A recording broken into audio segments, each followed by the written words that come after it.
Hi guys, কি খবৰ? আপোনালোকৰ ভালে আছে নিশ্চয়। আজি ওলালোঁ জোৰত আৰু অম্বিকাগিৰিৰ ওচৰত থকা RJ কিটচেনলৈ। এইখন হ'ল RJ কিটচেন, য'ত বুফে ছিষ্টেম। আপুনি নিজে লৈ খাব লাগিব, যিমান খায়। ইয়াতে দেখিছে ভেজ থালি 80 ৰুপিছৰ পৰা ষ্টাৰ্ট হয়। আপোনালোকে নিজে লৈ খাব লাগিব। আপুনি যদি বহি কিনেও খাই আছে, তাৰপৰা উঠি আহি নিজে ল'ব লাগিব, যিমান লয়। তাতে কোনো বাধা নাই। কিন্তু চিকেন, পৰ্ক, ফিছ এইখিনি তেওঁলোকে নিজে দিয়ে, আপোনালোকে সেইখিনি নিজে ল'ব নোৱাৰিব। বাকী ভেজ থালিটো আপোনালোকে নিজে ল'ব পাৰিব। ভেজ আইটেমৰ লগত পায়সটো এড কৰি দিয়ে, আৰু পায়স আপুনি যিমান খায় নিজৰ হিচাপত খাব পাৰিব। স্পেচটো ইমান ডাঙৰ নহয়, 12-13জন মানুহ বহিব পাৰে, সৰু স্পেচ। কিন্তু খানা ভাল, খুব সুন্দৰ খানা। আৰু ভেজ থালিটো 80 ৰুপিছ হয়।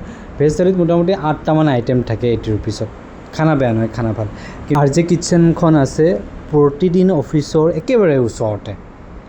আৰু এটি নতুন ভিডিঅ'ত লগ পাম বুলি আশা ৰাখিলোঁ। ধন্যবাদ।